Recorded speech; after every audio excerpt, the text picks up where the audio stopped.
You deserve to have a life that you're excited to wake up to, because it is so fleeting and so short. And what I tell people is that the victory in audacity is not in the outcome, it's in the action. The thrill comes in facing your fear, in figuring out how to make time work from you, and putting what's important over what's urgent. It's never about the outcome because there is no end point. So it's a matter of enjoying the effort and knowing that when you fail or you're rejected, you get another opportunity to either go in a different direction or try it again.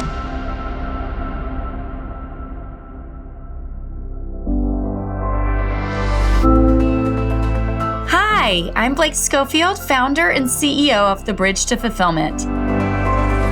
Mom to 3, USA Today top 10 professional coach, and former corporate executive who got tired of sacrificing my life for a comfortable paycheck. My mission is to expand perspectives to achieve greater impact at home and work without sacrifice. This is The Bridge to Fulfillment.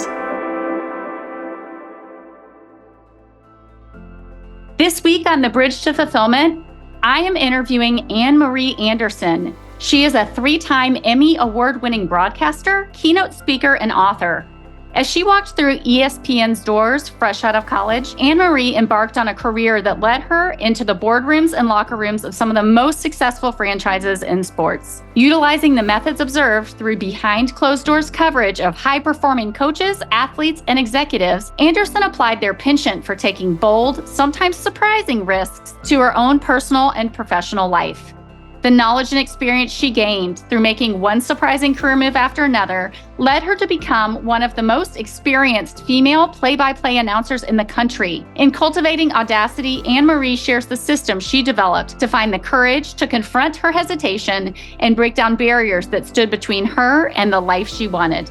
Anne-Marie is a highly sought-after keynote speaker and MC, delivering keynotes that are funny and touching. She seeks to connect with the audience through the power of storytelling.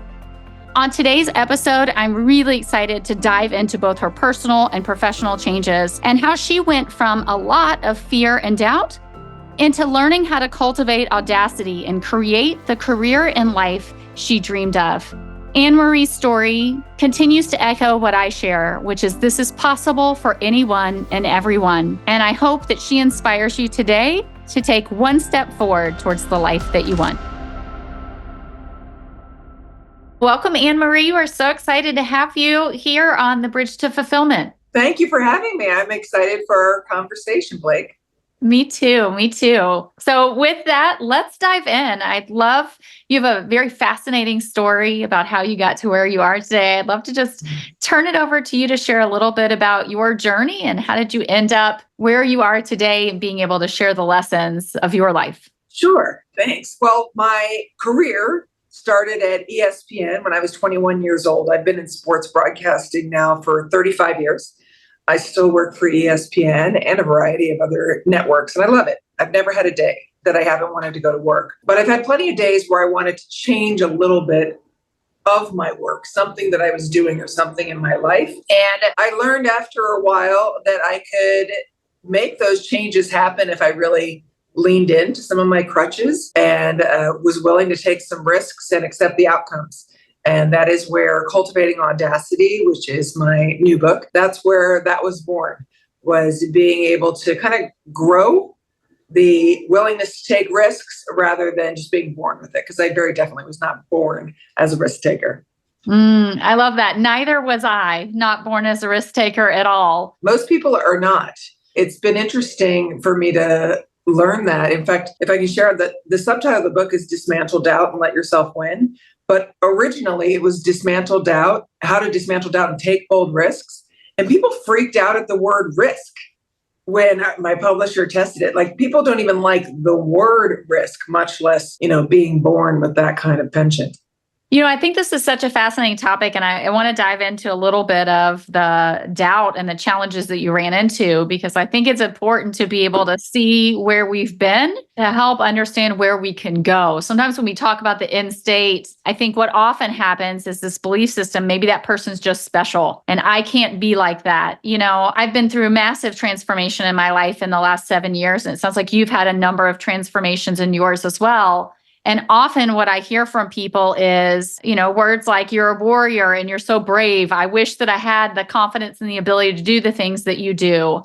And I look at them and I say, if you knew me 10 years ago, or you knew me 15 years ago, I was a type A perfectionist. I second guessed everything. I worried so much about making the wrong decision or hurting somebody or having huge repercussions for asking for what I needed. And I, at 2, 3, 4 years old, wouldn't even speak for myself. My sister spoke for me because I was so shy. And I think there's such an importance in being able to help people understand the journey, because it's really easy to look at someone who has spent the time and energy to develop these skills and think that they're different, when in fact, it can be a journey for all of us. Absolutely. And I think the only way to really get there is be willing to explore what stopped you so far.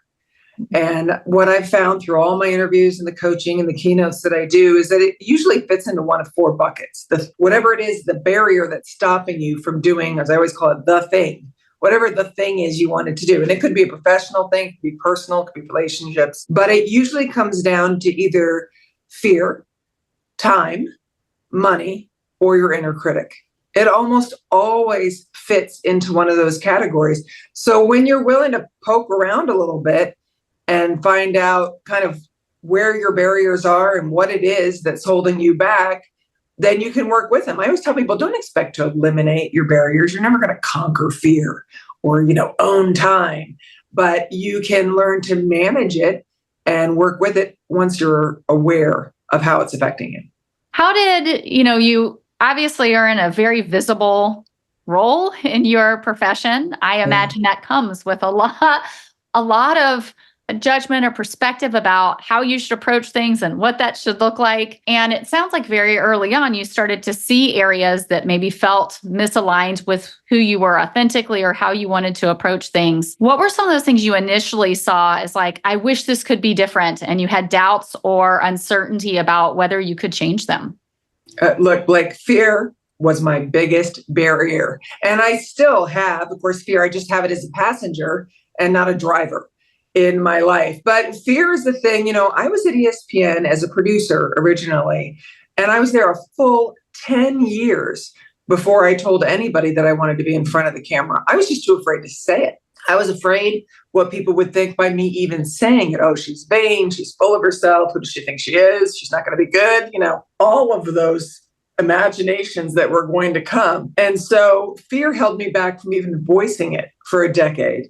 And then right before I went on air, of course, I was just terrified, absolutely terrified. And I was afraid of being bad, being exposed, not being good at my job. And then I wouldn't even be able to produce for people because they would know that I couldn't do their job. So why should they listen to me?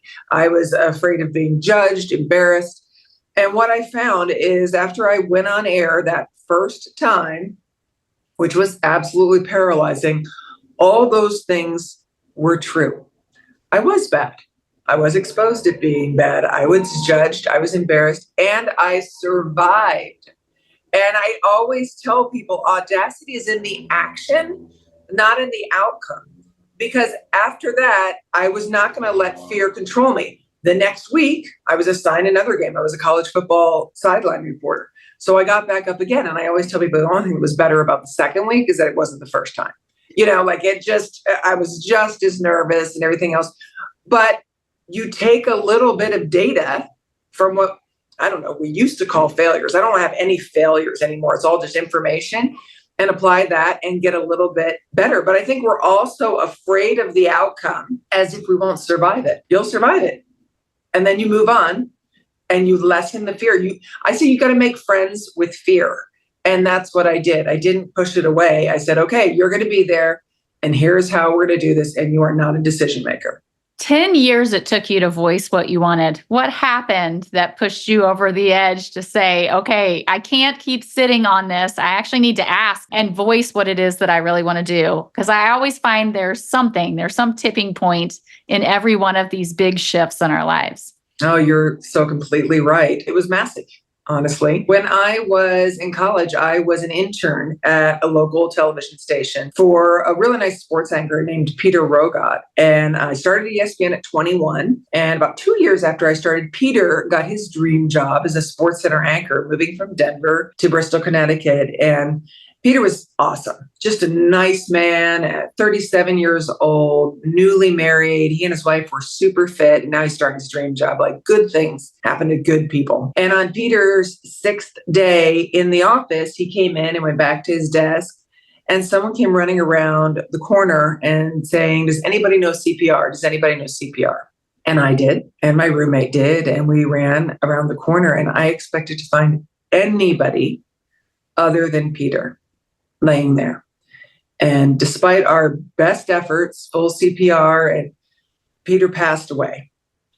And I remember in that moment thinking, if you can be 37 and newly married and fit and starting your dream job and have it all yanked away at that moment, I'm never waiting for anything ever again. And we hear those stories, but when it happens to you and you see that, I mean, Peter, I was so excited for him. And it was immediately after that I started traveling the world during every break I had from ESPN, rafting the most dangerous rivers in the world and climbing to Everest Base Camp. And I just wanted to get a taste of everything.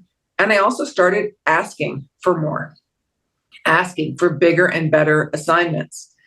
And so as I found myself, when I started approaching my 37th birthday, and that's all that Peter had, I knew I needed to go on air. I went on air about 5 years before then, but it was 37 where I gave up producing altogether and said, I'm just going to do this. It's going to be fine. And it was, in a way, because I think of anything all the years after 37 as bonus time. So you're right. There was a moment, it was big, and I think about it all the time. And waiting doesn't work. So I'm not waiting. What a beautiful gift. I often see, and I think it can be a struggle sometimes when you're in it, that the biggest challenges or the things that look senseless or most difficult in our lives almost always produce the best fruit, something from it, right? That can be life-giving. And what a tragic thing for someone so young, and yet how beautiful that his life has impacted you in such significant ways and that you're able to give that back to others as well.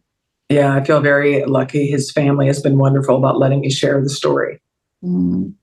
Awesome. So your first sort of push into owning what you wanted and having the audacity to go after it came from something so tragic. But it seems like as you went through this journey, at least from what I can tell with what little knowledge, since this is our first conversation, so if I'm wrong, please correct me. But it seems like that built up over time for you, that you developed a strength in owning what you wanted and needed and facing your fears and learning how to take each experience as a learning opportunity.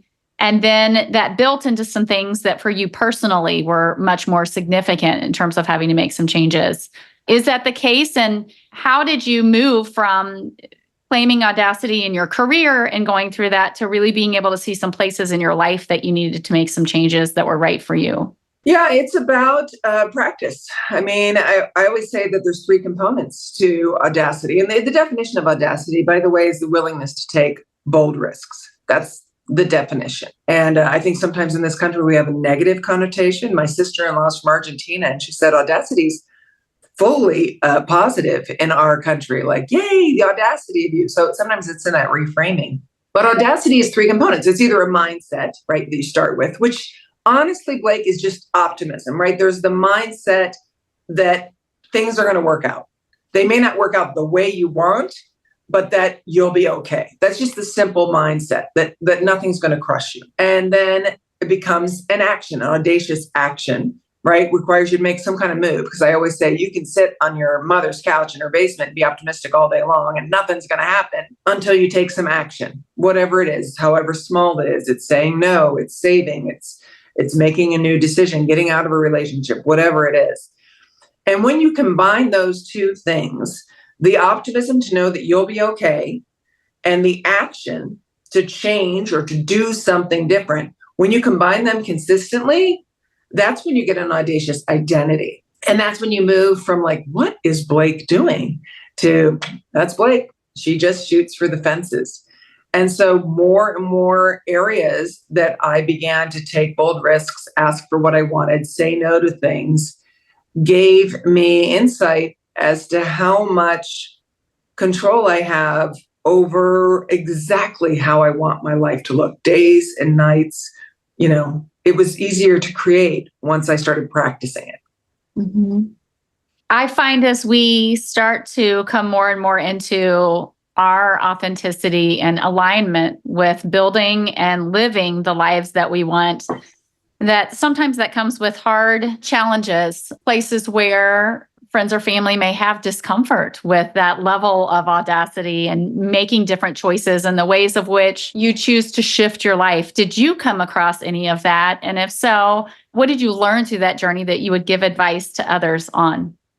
In terms of other people having an opinion on my life, I mean, I'm lucky in that my parents have been witnesses to my life. They haven't tried to control my life in any way. Probably the hardest thing I did was get divorced, just to be able to have the courage. My ex-husband and I are great friends. We did not have a marriage that functioned well. And it was paralyzing to be able to say that, to be able to make that change. And that was a bold risk for both of us as well. And I think one thing we found is so many people felt like they should know why, or they have the explanation to both of us. And we marvel at that because they'd be like, well, it doesn't make sense. You guys are so nice and you get along. And we said, but it makes sense to us. And so I think that's part of it. Like they don't get a vote, because I'm not giving them a voice in that particular part. And I think that can really translate to anything. I mean, have you had that happen where you've made a decision and then there's other people in your life that are displeased with it? Oh, yes. Oh, yeah? What does that 100%. look like? Tell me. I think that change can be very scary. In 2017, I left a 18-year corporate career, highly successful, made over $200,000 a year. So that put me in the top 5% of female earners in the United States. Yep. And it was very difficult for a lot of people to understand, why would I leave that? There was a lot of fear around whether I could be successful as an entrepreneur. Was that a wise thing to do with 3 children? And I really had to learn how to invest in myself and how to only take advice from people who had achieved what I wanted to achieve. And so that's so interesting when you talk about a lot of fear, because it sounds like the fear was coming from outside of you. I'm sure there was some inside too. Oh, for sure. It took me a decade to leave a career that I knew I wanted more. I felt like the work I was doing was not as impactful as I had envisioned, but I was highly successful at it. And there were parts of it that I really enjoyed. And so, it was this cycle of changing jobs, hoping it would be better, and short windows where it was, and then back to the same thing. And so that was my first big shift. And it really came after hitting what I call the breakdown moment. I just could not do it anymore. The level of burnout and just lack of passion, I could not do it anymore. And at that point, I had to be willing to surrender and say, I can't tolerate this anymore. I need to do something different. And that really began my personal journey. I would say since then, I've invested in extremely heavy in a lot of personal growth. And I would tell you 90% of the belief systems I have today are entirely different than what they were 7, 8 years ago. As I came to really understand how the brain works, how we come up with our belief systems, and learn a lot of different healing modalities, et cetera. And so with that comes a lot of shifts for people who know you. Yep. And also sometimes comes, especially if you are somebody who has been the caretaker to make other people feel better, a understanding of what's my responsibility versus other people's responsibility. and allowing people to have their own journey while focusing on mine. And so I often see both in the journey that I've had where that has created beautiful, amazing, deep connections and relationships with people that are in alignment with those things, and where it has created challenges with people who don't want that change or aren't in alignment with those things. And I see that often with my clients as well. One of our biggest fears that stands in our way of doing what we really truly want is a fear of how will our friends or our family respond? Will we lose relationships that matter to us? And so that's why I asked for you, has that been something that you've seen? Because I've seen it fairly consistently. Yes. And the answer is yes, right? You're going to lose some of those relationships. One of the key concepts in cultivating audacity, and when you're going to make any change, is the concept of a front row. For me, a front row are those people who are going to push you, challenge you, tell you the truth, lift you up, ask questions without any jealousy or competition. And I always tell people, your front row probably isn't your mom. It's probably not your best friend, because they want you to stay safe. That's not a bad thing, but they want you to stay safe. And I think you really said it when you said that there were all these fears swirling around you making this move. And it was other people's fears, right, that they're throwing on you. They're afraid you won't have enough money, and they're afraid that you won't succeed. But that's their fears. Your front row, when you pick the people in your front row, they're going to say, okay, what's next step? Okay, this didn't work. Okay, what did we learn from that? How do we do that more of? The front row is the people that you can call when things go great, and they will cheer you on without any kind of jealousy. You're not bragging to your front row. You're collaborating with them. I think it's an important concept. It gives other people significance in your life. First of all, when you invite them, and I use those words, will you be in my front row? Hey, I'm going to write a book. Will you be in my front row for this? And then the friends that I selected to be in my front row for my book would check in every once in a while. Or I would call them and say, I'm a block on this chapter. Can we chat about it? So I think that's really important, because otherwise, if we rely on our friends to help us make decisions, they've got their own issues and barriers that may be projected onto you.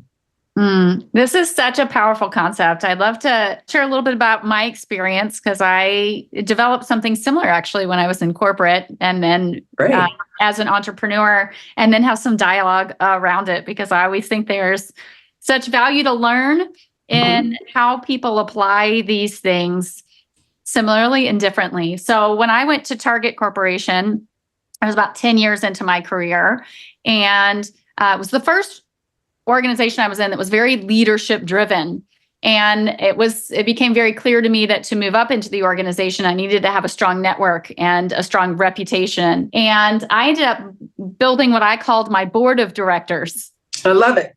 And it was a group of very intentionally selected leaders from different areas within the organization that had skill sets, knowledge, or were working on projects that could elevate my ability to succeed in the organization, understand more of how it worked, help challenge me as to where my growth opportunities were.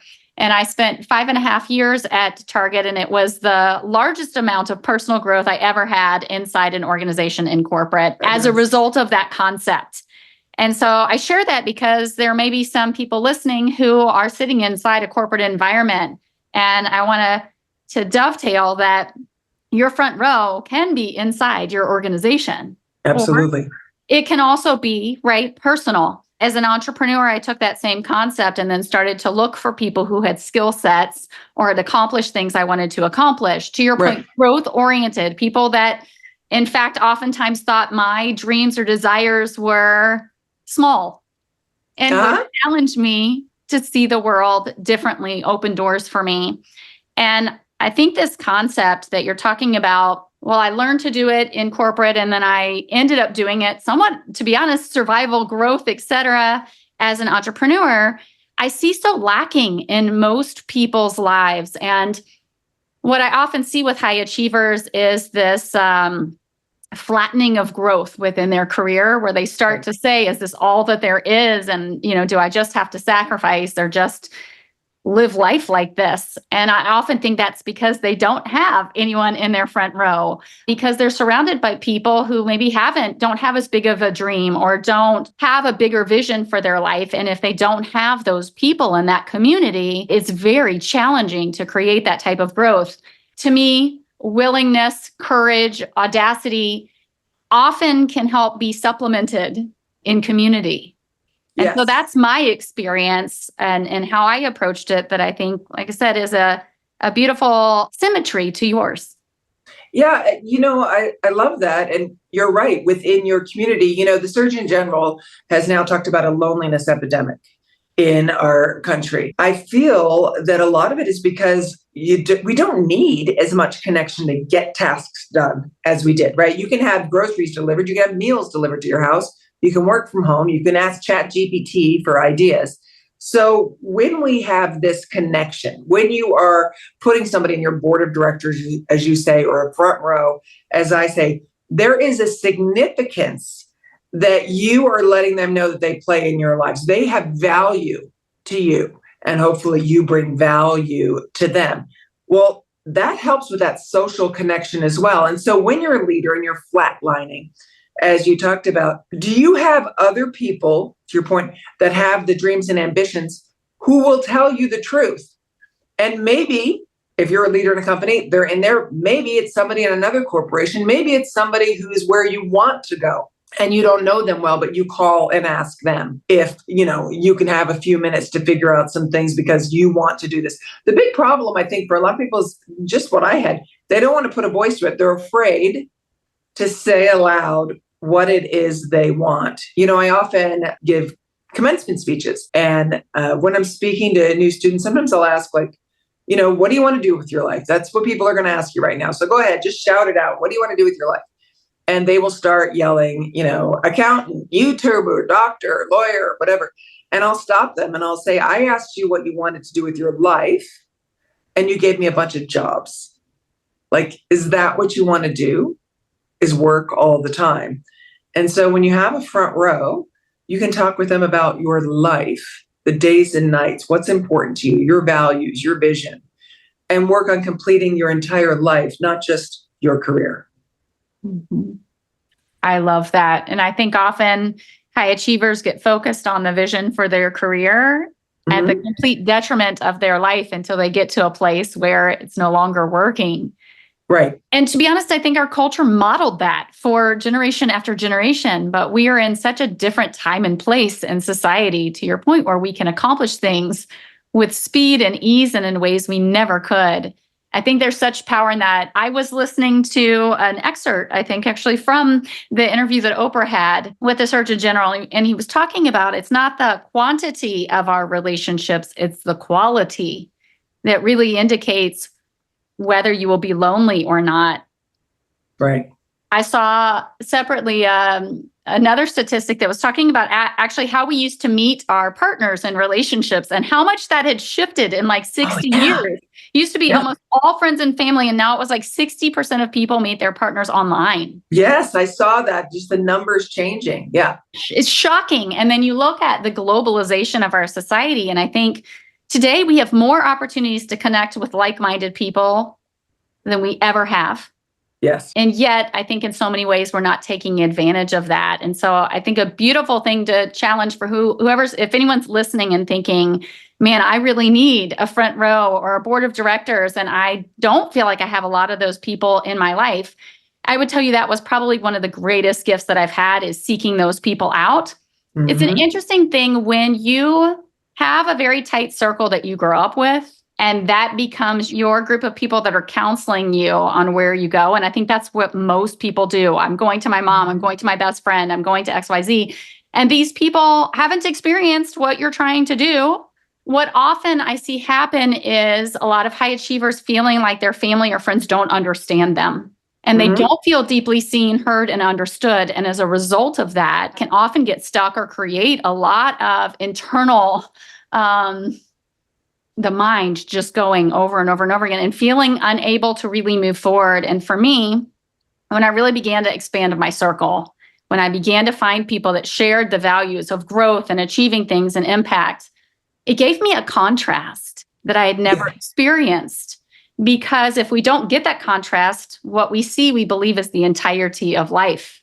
Yes. This is just the way life is. This is the way everyone looks at life. And then when we start to get that contrast, we begin to see the ways of which life could look differently, where and how we want to put our time and energy. And for me, that was a really beautiful thing to begin to explore and see. Most of my life, I had felt like I looked at the world differently. Often the things I wanted to do, I was told weren't possible. I should just settle and be happy with what I had. And it stunted my growth in so many ways and actually made me think maybe something was wrong with me or what I wanted wasn't possible. And by exploring and expanding that circle, I began to realize like, oh no, it's actually so much more is possible for me. And there are people who appreciate and value what I want to do and want to help me get there. And I just say that because I think that that happens very often to a lot of people that don't realize that they just need to expand their circle. They just need to go seek and explore and find people. And in doing that, you will gather knowledge and experience and blueprints for how to do the things you want to do that help you overcome the fear, help you build that confidence, and help you stop thinking about doing stuff, but actually taking the action to get there. Yes. Exposures to new ways of thinking, new ways of doing things. It's inspiration as well. When you see people who are trying to create ways, even if they're completely different from what you're trying to create, the fact that they're being bold and brave and audacious and trying to create something new, it can be very inspiring. But you're right, you have to dig out of your small world, your bubble. What advice would you give to people that are like, yeah, I want to do that? What would be my first step or two to take to try and find my front row? So, well, first of all, you have to know not just what you want to do, but why you want to do it. I think that's first step, because the motivation has to come from within. If you're doing it because you want your ex to notice how great it is, or I've never made a decision, Blake, for money. I just think it doesn't work if you're making a decision based on money. So figure out why you want to do it.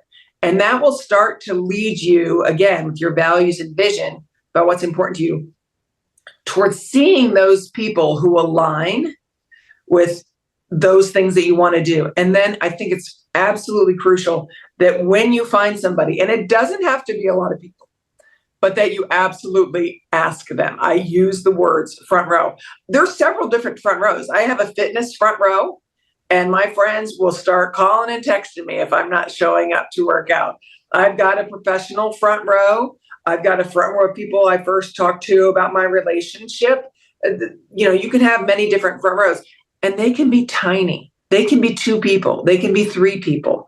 In writing the book, my front row was certainly some of my friends who have never written books. And then I reached out to some authors online and asked them questions. And 2 of them really became part of my front row because they've got their books and their speaking careers. And so they were helpful with me. I'm not their competition.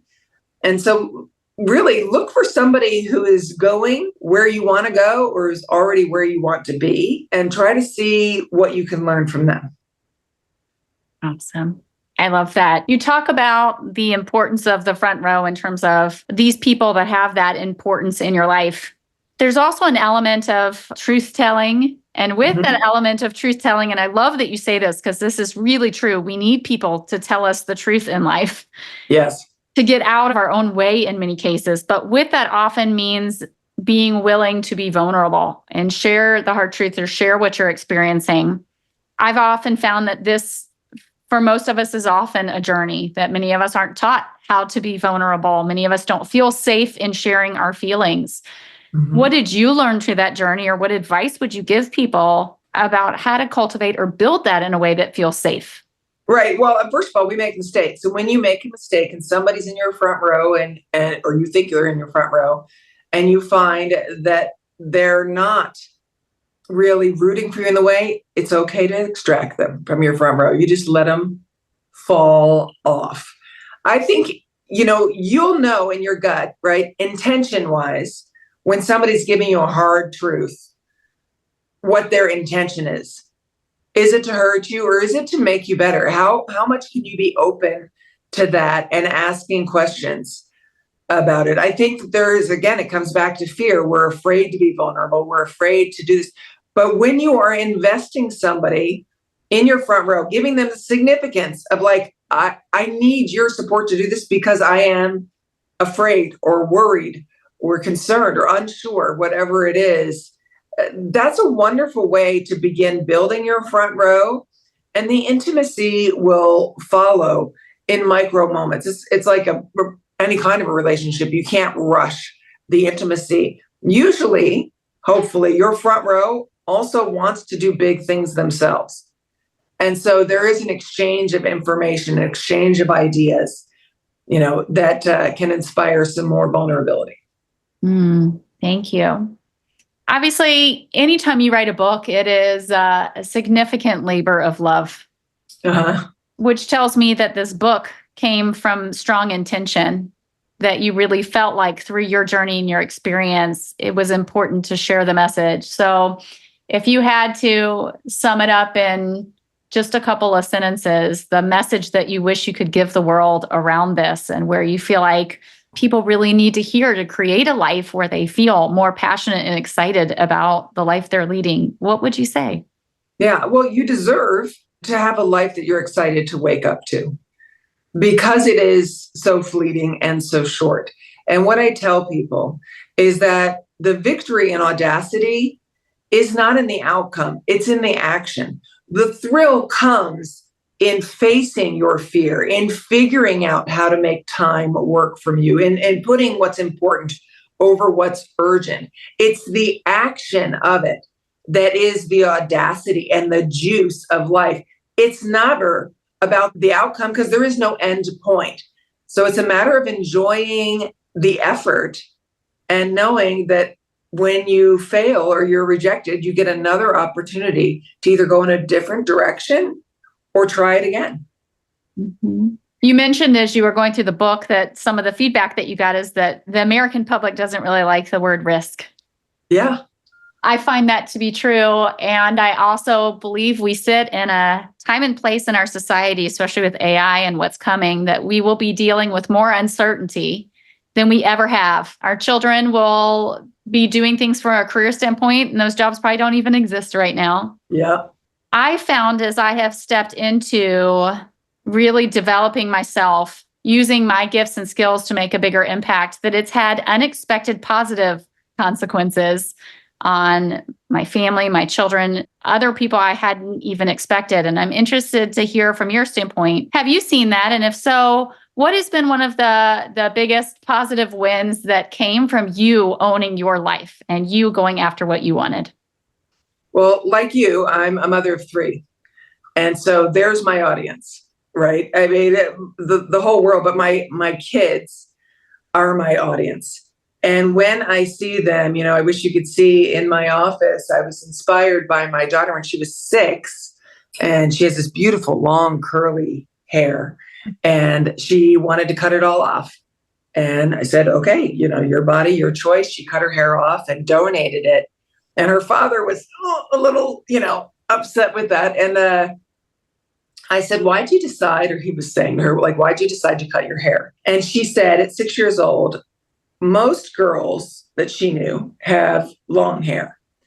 And her words, I want to be a rare person. So I wanted to cut my hair and have something different. And those words, when she said that was 6 years ago, she's 12 now. When she said, I want to be a rare person, it's up in a decal in 4 places in our house, including about a foot high in this office that I sit in. Because rather than me inspiring the children, I feel like the children inspired me.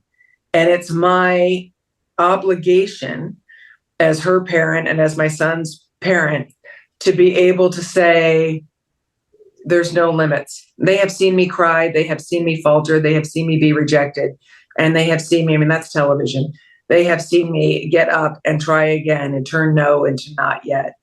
It's really important to me to be able to witness audacity in other people and take energy and celebrate from that.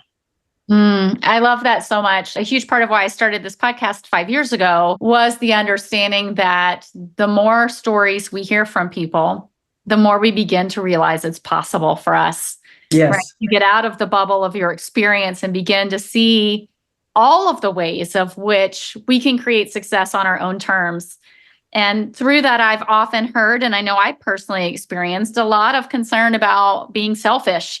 Growing up where I didn't invest in myself, only really to understand that investing in yourself and your dreams and what you want is really the most selfless thing you can do. I love hearing how that is really showing up and your children are teaching you and you're teaching your children, because one of my biggest passions is helping people understand you are uniquely built exactly as you are. There are no mistakes. You're wired a certain way. You have certain passions. You have certain experiences. And to me, it's about being able to own and celebrate who that individual is. And what I have seen through my own journey is owning and celebrating who I am and helping my clients own and celebrate who they are. The impact on their children has been immense. Yes. To allow their children to appreciate who they are really young and develop that sense of groundedness and self-confidence and the willingness to take quote unquote risks when kids don't have fears about those things. Yeah. And it's just an amazing thing. And so I celebrate your journey. I thank you for the work that you do in the world to help people really use their lives intentionally and go after the things that they want. So thank you so much, Anne-Marie. It's been an honor. Before I let you go, number one, I'd love to share with people how they can find your book, Cultivating Audacity. And then I'll have you end with if there's anything on your heart you'd like to share that we didn't talk about. Sure. Well, I would love it if your listeners do find Cultivating Audacity through this podcast. Let me know, because I'd love to be able to share that back with you, that they found it listening through. You can get it anywhere you buy your books: Amazon, Target, Barnes and Noble. Cultivating Audacity, Dismantle Doubt, and Let Yourself Win. So thank you for that. And the last thing I would want to share is that there is nothing that gets me more excited than seeing somebody imagine a life and then create it. And it is literally possible for everyone in different ways. Waiting doesn't work. And so I think what I'd want to leave your audience with is that people talk about glass ceilings all the time, but it's really about a sticky floor where we're stuck, waiting for the right time, waiting till we have all the qualifications we think we need. This is the right time. This is your signal. It's time to jump now. Wonderful. Thank you so much, Anne-Marie. And for those of you listening, thank you as always for being a loyal listener. And I'm excited to see what you take from today's podcast to put into your life. Until next time, have a great week.